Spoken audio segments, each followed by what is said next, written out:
Shalom, selamat pagi Bapak Ibu Saudara-saudari. Kita kembali bersama-sama merenungkan firman Tuhan, dan sebelumnya mari kita berdoa. Kami sungguh bersyukur untuk kasih karunia Tuhan yang selalu ada bagi kami. Bahkan di sepanjang malam yang telah kami lalui, Engkau tak sedikit pun meninggalkan kami. Terima kasih ya Tuhan. Sebelum kami menjalani hari ini, di dalam berbagai kegiatan dan aktivitas yang kami lakukan, kami mau menyerahkan hidup kami ke dalam tangan Tuhan. Kami mau mendasarinya dengan merenungkan firman Tuhan. Pimpinlah kami ya Tuhan, sehingga firman-Mu dapat kami pahami, dapat kami lakukan, dan firman-Mu itu juga dapat menjadi penuntun bagi hidup kami untuk menjalani hari-hari kami. Di dalam nama Tuhan Yesus Kristus kami berdoa. Amin. Bacaan firman Tuhan pagi hari ini di dalam 1 Samuel pasal 3 ayat 10. Beginilah firman Tuhan. Lalu datanglah Tuhan berdiri di sana dan memanggil seperti yang sudah-sudah.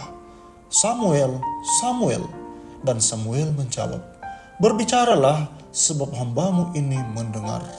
Kita akan merenungkan firman Tuhan dengan tema semakin peka akan suara Tuhan.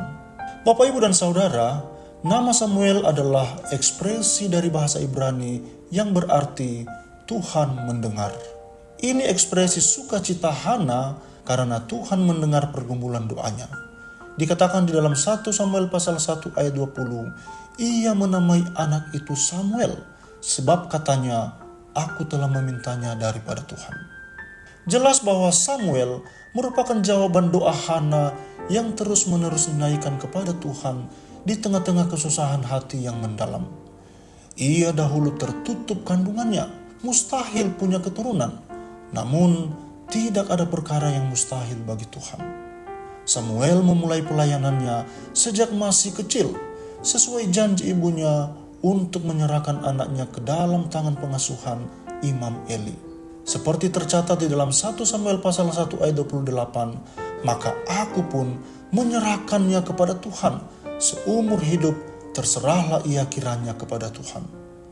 Sejak itulah Samuel berada di lingkungan pastori dan belajar melayani Tuhan di bawah pengawasan Imam Eli. Setiap hari Samuel yang muda itu dibimbing oleh Imam Eli untuk tugas sucinya dan dilatih untuk belajar mendengarkan suara Tuhan. Karena keterbatasan pengetahuannya, pada awalnya Samuel tidak mengenal suara Tuhan yang berbicara kepadanya. Alkitab mencatat bahwa Tuhan memanggil Samuel sebanyak 3 kali. Namun ia belum menanggapinya karena belum mengenali suara Tuhan. Imam Eli terus membimbing dan mengajari Samuel bagaimana memiliki kepekaan terhadap suara Tuhan. Ketika Tuhan memanggil Samuel lagi untuk ketiga kalinya, ia pun menjawab sesuai dengan ayat yang kita renungkan pagi hari ini, berbicaralah sebab hamba-Mu ini mendengar. Seiring berjalannya waktu, Samuel makin besar dan Tuhan menyertai dia, dan tidak ada satupun dari firman-Nya yang dibiarkannya gugur. Akhirnya Tuhan mempercayakan tanggung jawab pelayanan yang lebih besar kepada Samuel karena ia memiliki kepekaan akan suara Tuhan. Bapak, Ibu, dan saudara-saudari yang dikasihi Tuhan, peka terhadap suara Tuhan tidak terjadi secara instan, tetapi melalui proses bergaul karib dengan Dia di setiap waktu. Amin untuk firman Tuhan, dan mari kita kembali berdoa. Kami bersyukur untuk pesan firman Tuhan yang berbicara kepada kami pada pagi hari ini. Kami diajar untuk semakin peka terhadap suara Tuhan.